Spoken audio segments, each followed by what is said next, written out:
Everyone wants to take their business, their skills, to the next level. Small and mid-sized business owners have exceptional insight into how to do this. They endure and thrive because they find ways to overcome the challenges that come their way, and they can teach us valuable lessons to apply to our own companies and lives. Stephen Nooner, founder and owner of Alkali, a company with a unique process that helps businesses more effectively buy and manage their insurance programs.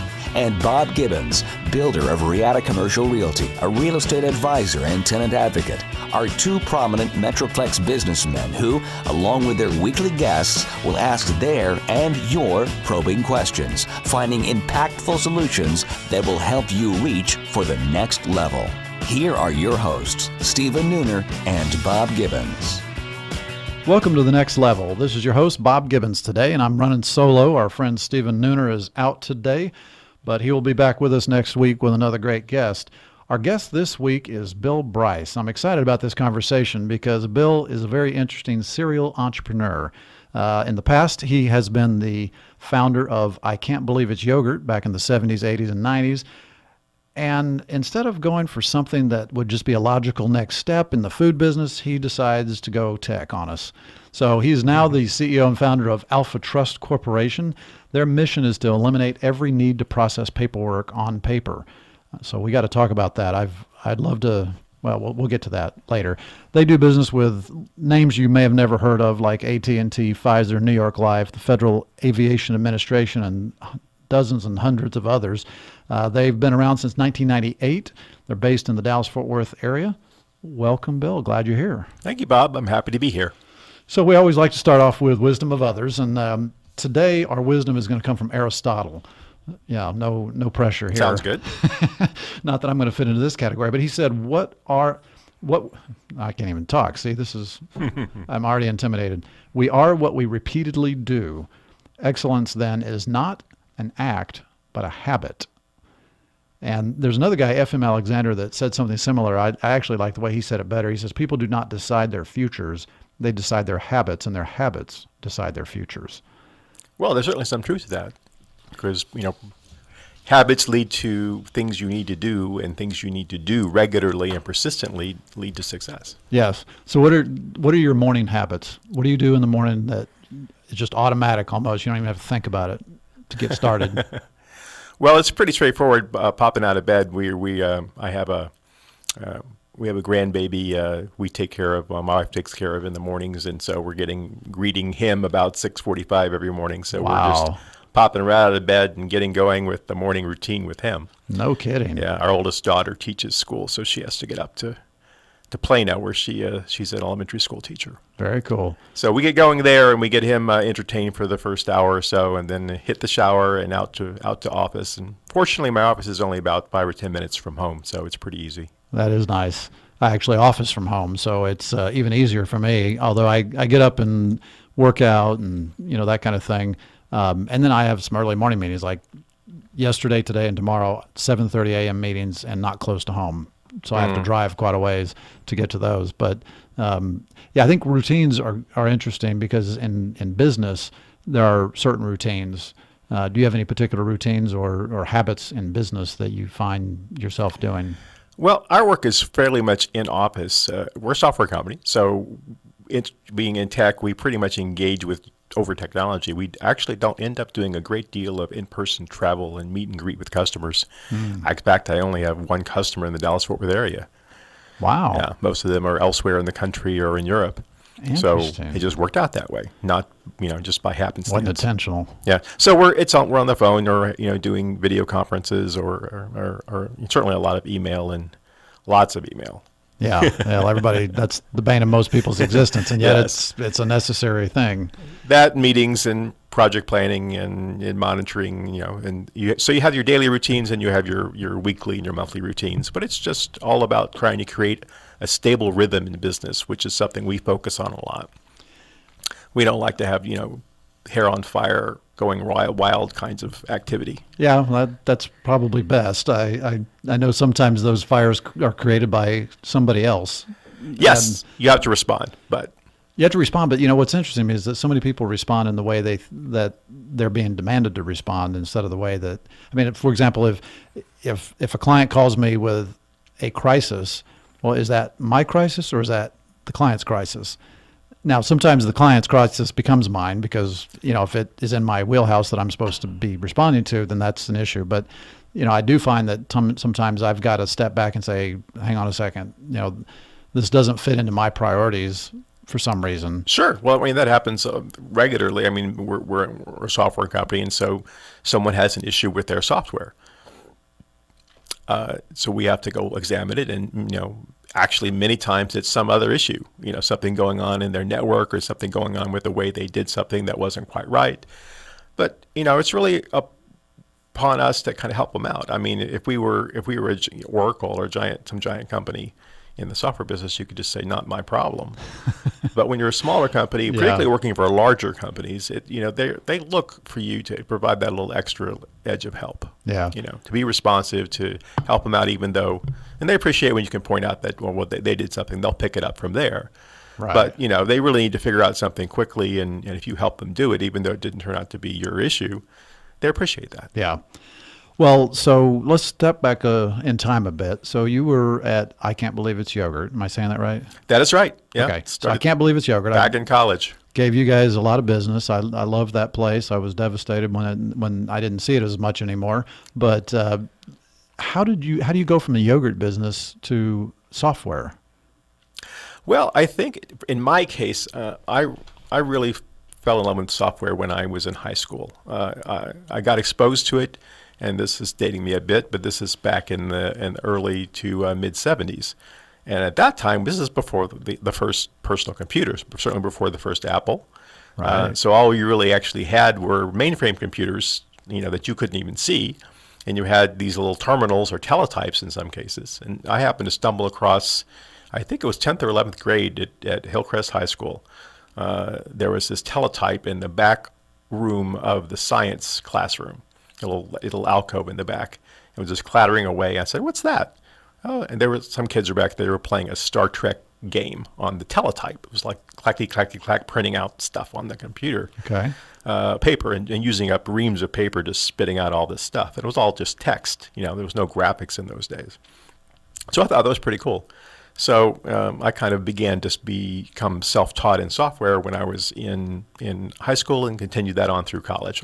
I got a business degree, however, started the yogurt business in college, but always had a love for that. So it was always in the back of my mind. I said, well, someday I want to go back to that. And certainly as we built out the yogurt business, we built a lot of our own software internally.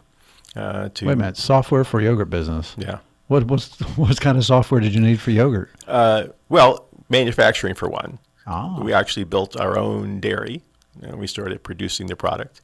So in terms of controlling the processes, the equipment, managing the inventory, actually doing the recipes and the formulations. Okay. You really needed custom software for that. Interesting. So we built our own. So that was fun. So, I said, okay, well, I still like that. Let's see what problems we want to tackle. And so this was the mid-'90s when we sold that business. And so I began to look around for a couple of years and say, okay, well, kind of what needs tackling? And in my case, we'd grown that business to where we had at its peak 1,500 locations in 43 countries around the world. Oh, my. Yeah. That's huge. So, but primarily all franchised. So all these locations are owned by franchisees or licensees. We still had some in the Texas area that were company stores. But nonetheless, there's, one of the things that was kind of a pain running a business is there's a lot of paperwork. There's a lot of stuff sitting back. That was the heyday of the inter-office envelope. People would stuff things in envelopes and route it around, and there you go. And you have to sign off on stuff and approve stuff. There's a manila folder with all these lines on the outside with lines the name on the outside of who with goes a little next. string you'd tie around the top. Exactly. But just getting stuff done. I mean, we had email. We had email from day one back in the early 80s in our case and the company. So that was all helpful, but you weren't doing attachments and stuff like that so much then. So you had to deal with the paper. You had to sign off and approve things and do contracts and all the stuff you have to do to run a business, both internal and external. And I thought the process of all of that was just a ridiculous amount of pain. So I said, well, hey, this internet thing's pretty cool.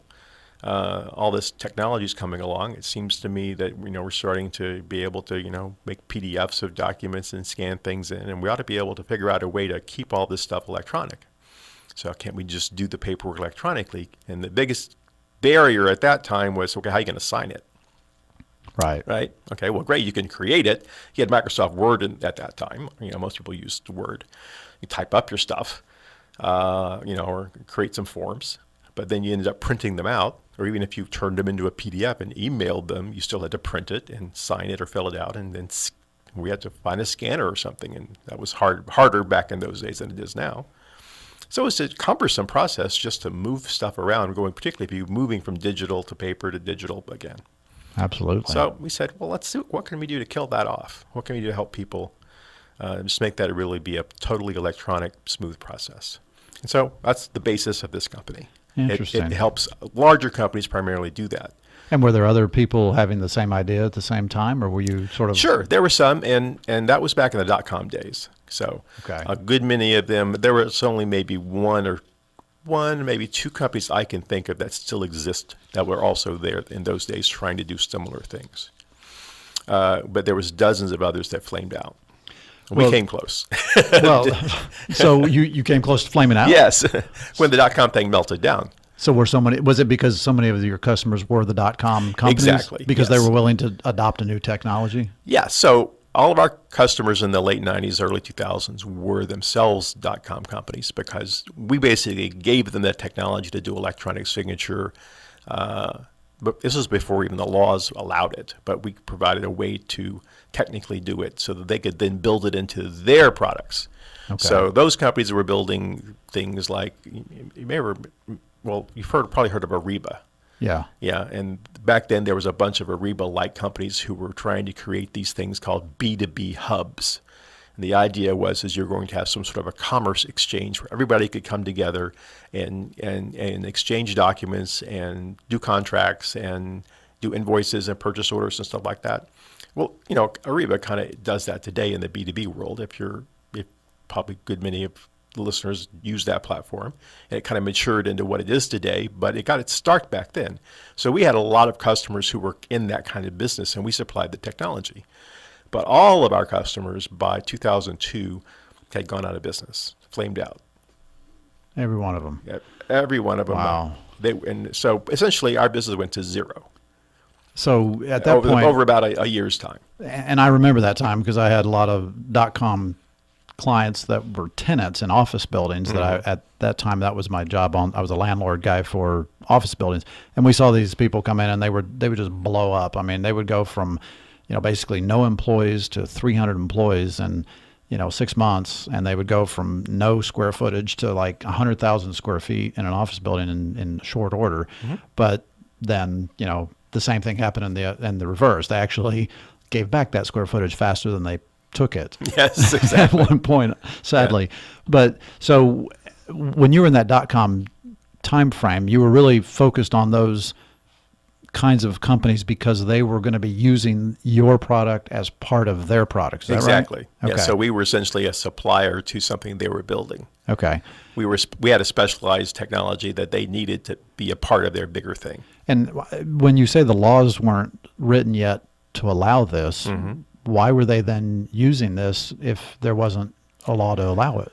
Because you could do it if you contractually agreed to do it this way. Oh. So, for example, if you signed up for an Ariba-like service, you obviously have to agree to the terms of service, right? And so back in those days, they probably did their terms of service agreements with their bigger customers on paper.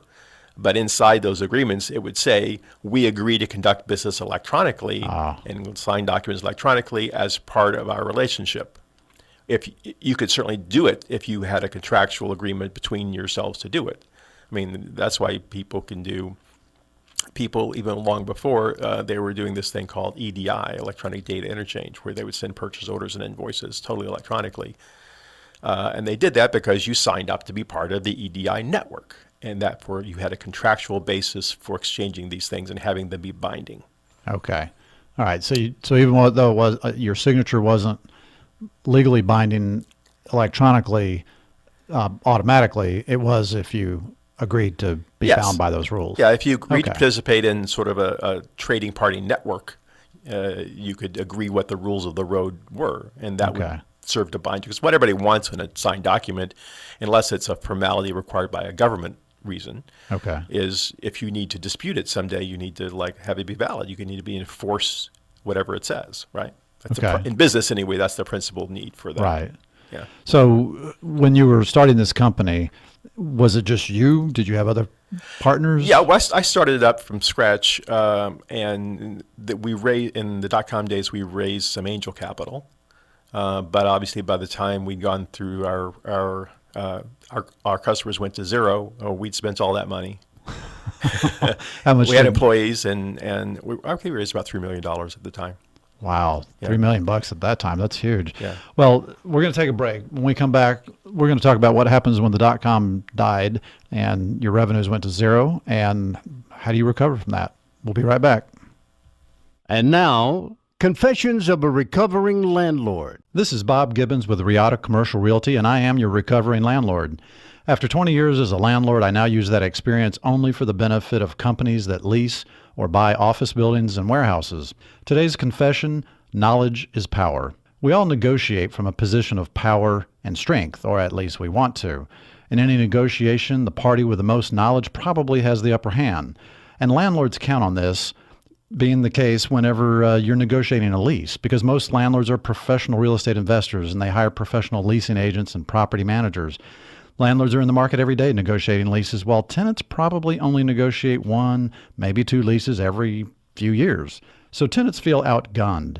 Don't let landlords have all the power. As a former landlord for 20 years, I understand how landlords think and what motivates them. So let me put that knowledge and experience to work on your side of the negotiation. To learn more, contact me at texastenantrep.com. Again, that's texastenantrep.com. Have you started making plans to take your business to the next level in 2016? Hi, I'm Stephen Nooner, founder and CEO of Alkali. We have a trademark process called the Empowered Advantage that enables CEOs, business owners, and entrepreneurs to more effectively buy and manage their insurance.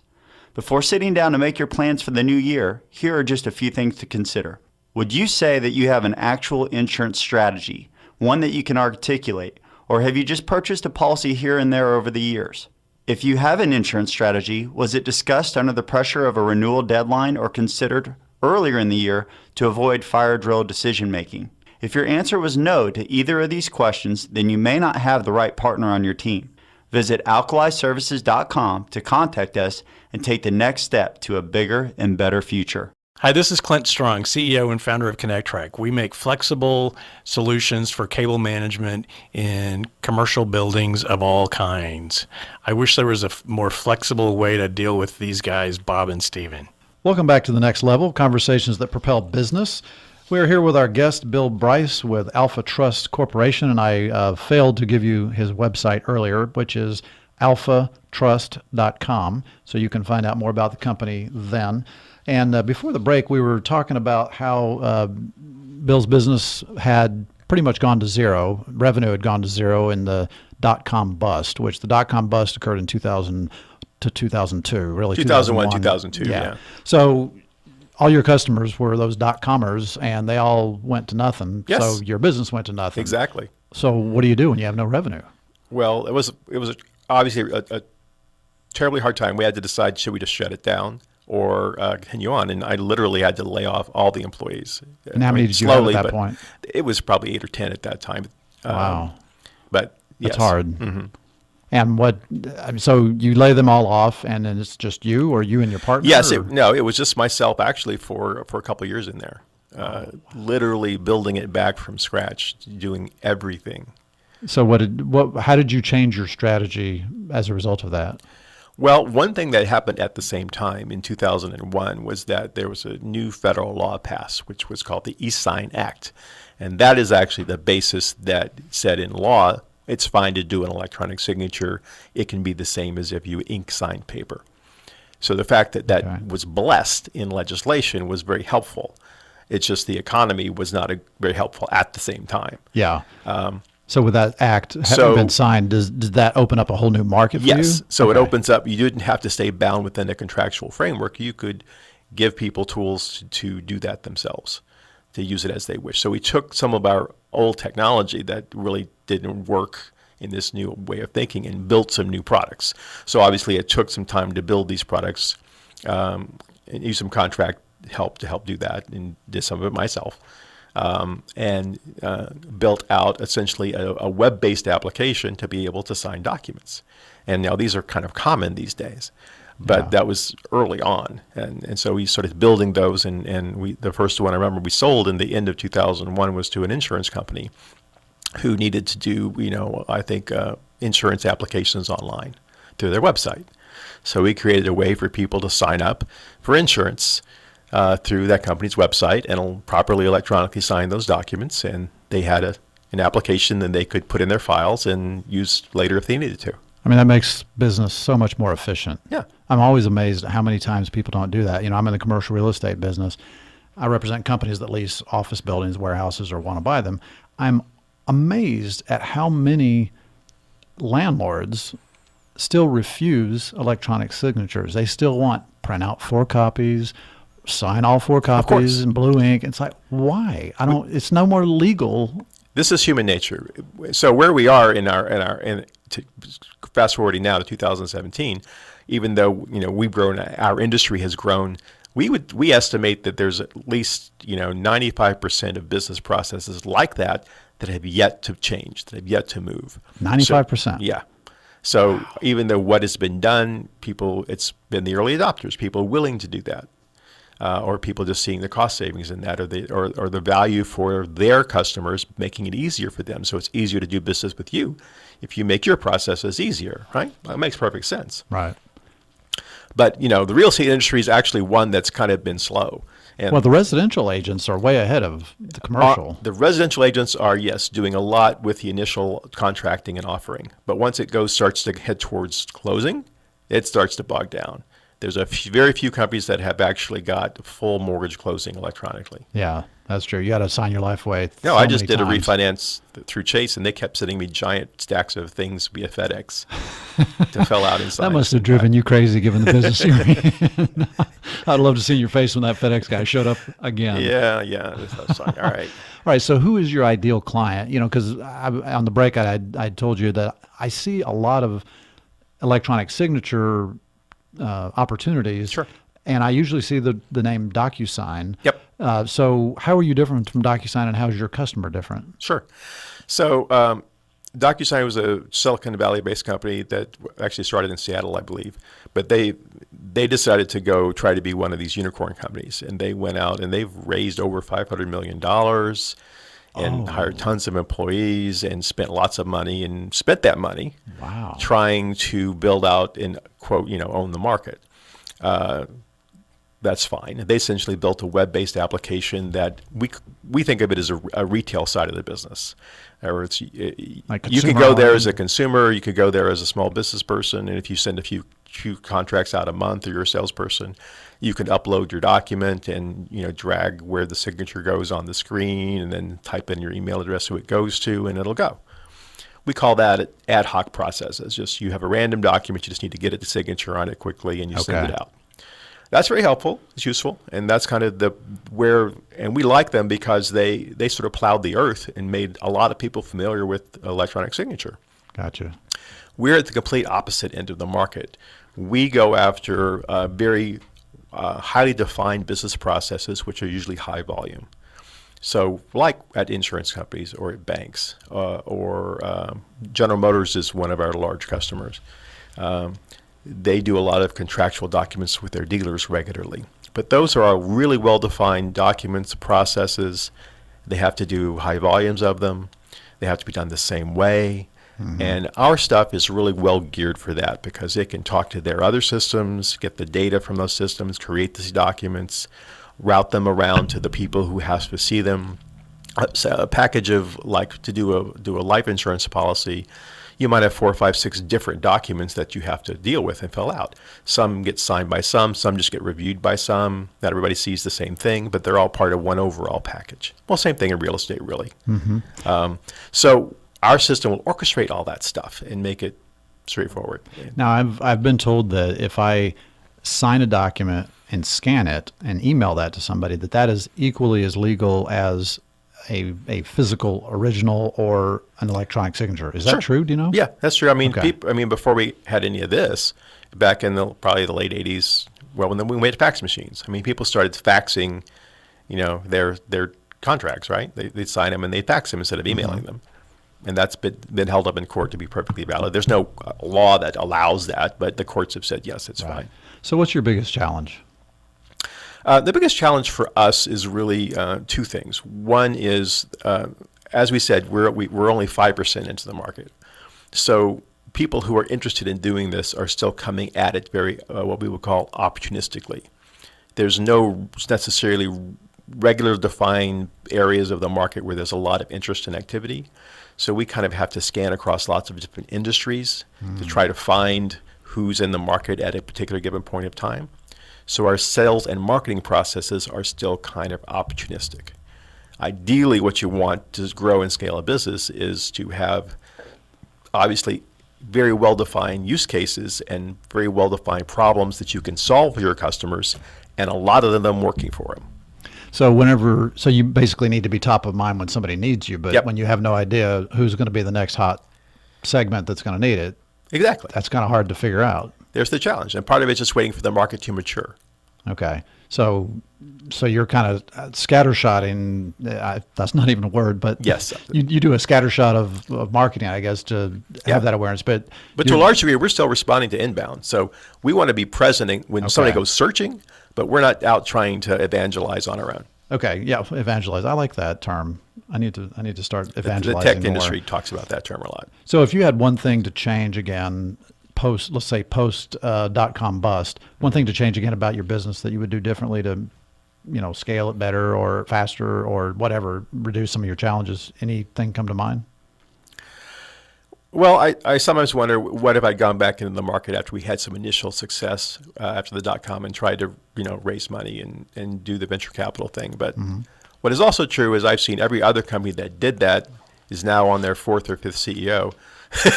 So I probably wouldn't be around to be doing that. Well, as long as you still own all the stock, you would be. Yeah, but if you get venture capital at some point, that doesn't typically work out that way. Exactly right.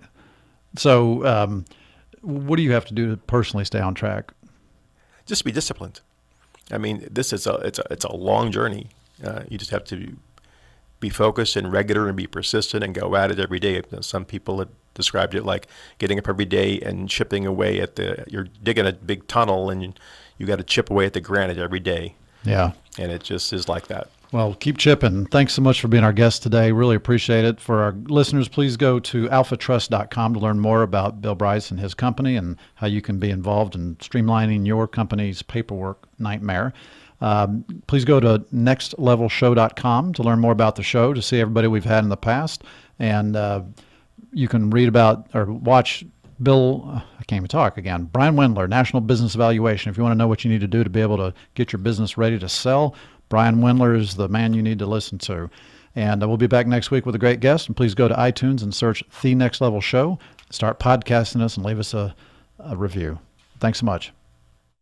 You have been listening to The Next Level, Conversations That Propel Business with Stephen Nooner and Bob Gibbons. Join us every Tuesday at 1:30 p.m. for more prolific conversations that will take your business to the next level.